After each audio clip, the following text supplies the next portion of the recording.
Halo guys, pernah gak sih kalian tuh dengar sebuah cerita yang begitu misterius sekarang sampai membuat kita itu bertanya-tanya, itu tuh cuma legenda atau emang pernah terjadi sih?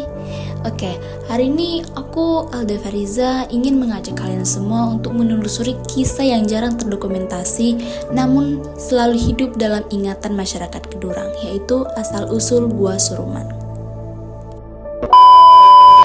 Gua Suruman terletak di wilayah Batu Ampar, Kecamatan Kedurang, Kabupaten Bengkulu Selatan. Daerah ini dikenal dengan bentang alam perbukitan, hutan yang masih lebat, serta formasi batuan yang menyimpan banyak potensi geologi. Gua Suruman menjadi salah satu titik yang menonjol karena bentuk fisiknya yang unik serta kisah lokal yang melekat padanya. Selanjutnya, asal-usul nama Suruman. Asal-usul nama Suruman itu dari mana sih? A few moments later.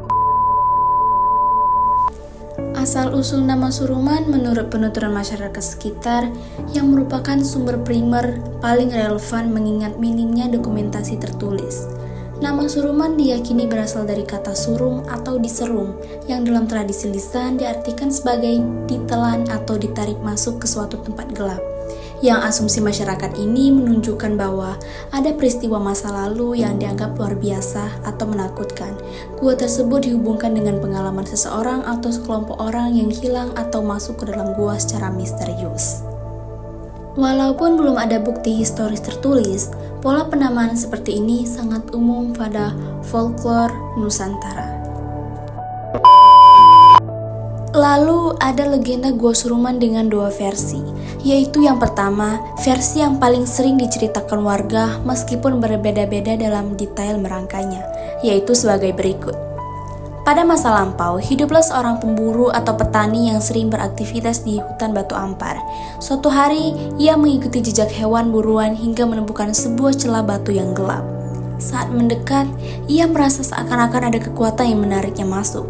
Warga kemudian menyebut peristiwa itu sebagai disuruman, yakni ditelan gua. Dalam berbagai versi lain, gua ini dianggap tempat bersemayamnya makhluk penjaga hutan, sehingga siapapun yang masuk tanpa izin dapat hilang atau tersesat tanpa jejak. Skeptis mungkin akan mengatakan bahwa peristiwa hilang bisa berasal dari jebakan dalam seperti ceruk sempit, lorong vertikal, atau runtuhan batu. Kemudian, rasa ditarik, kemungkinan itu berasal dari aliran angin gua yang kuat. Namun, bagi masyarakat setempat, kisah itu menjadi bagian identitas budaya, bukan sekedar penjelasan fisik saja. Nice. Selanjutnya ada karakteristik dalam gua yang ciri-cirinya disampaikan oleh masyarakat dan ada sedikit dokumentasi dari berbagai kalangan yang pernah masuk ke dalam. Ada mulut gua yang sempit dan agak menjorok ke bawah. Lalu bagian dalam yang gelap total setelah beberapa meter masuk ke dalam. Terus terdapat aliran air kecil terutama pada musim hujan. Suhu di dalam lebih lembab dibanding bagian luar. Struktur batuan didominasi material sedimen dan kapur.